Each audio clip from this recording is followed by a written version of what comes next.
አይ እንዴት ናችሁ እህት ወንድሞች ሰላም ናችሁ ወይ? እንኳን አደረሳችሁ። ኦርቶዶክስ ዛሬ ግማሽ ጾም ነው። የሙስሊሞች ደግሞ ኦልሞስት 4 ቀን ምናምን እንደቀረ ነው የሰማሁኝ። ኤኒዌይስ ሁላችሁም እንኳን አደረሳችሁ። አንድ ዘና የሚያደርግ ነገር ላጫውታችሁ ነው። ትንሽ በስደት ዓለም ስንኖር ዘና የሚያደርግ ነገር የሚያስቅ ነገር ያስፈልገናልና እና የሆነ እንትን እያነበብኩ ማለት ነው። እና ሰምታችሁት ከሆነ አላውቅም። ፍልፍሉ የሚባለው ኮሜዲ ታውቁት ከሆነ ፍልፍሉ የሚባለው ኮሜዲ ምን እንዳለ ታውቃላችሁ? በአንድ ወቅት አለ ከስራ ቦታ ሲሄድ አለ በቃ ሚስቴን አላምናትም እጠረጥራታለሁ አለ። ወደ ስራ ሲሄድ ስለምጠረጥራት ባለቤቴን ስለምጠረጥራት ስራ ቦታ ሄድና አለ ትንሽ ቆይቻለሁ ቤት እደውላለሁ አለ። ቤት እደውልና የት ነሽ ስላት አለ ቤት ነኝ ትለኛለች አለ።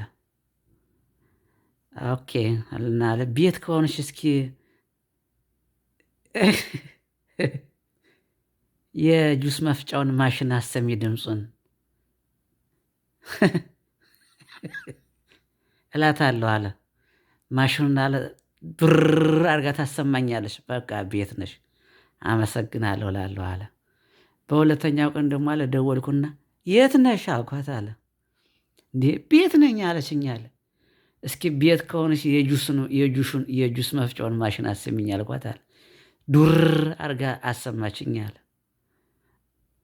በሶስተኛው ቀን ደግሞ አለ ዛሬ ሳልደውልም ብዬ አለ ምሳ ሰዓት ቤት ሲሄድ አለ ልጄ በር ላይ ቁጭ ብሏል አለ።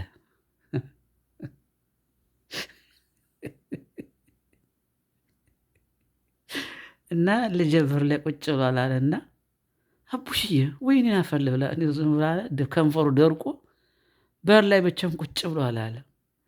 ወይ አቡሽዬ ምን ሆነህ ነው? ምን ነካህ ምናምን አልኩት አለ። ደህና ነኝ አልኩት አለ። እናቴ የት ሄዳ ነው ምናምን ስለው አለ ምን ላይ ጥሩ ነው አለ። እማዬ ጠዋት ነው የወጣች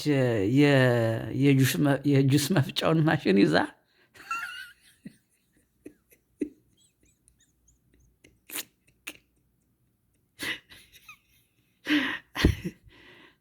እናቴ የት ሄደች ምናምን ሲለው አለ እማዬ ጠዋት ነው የወጣች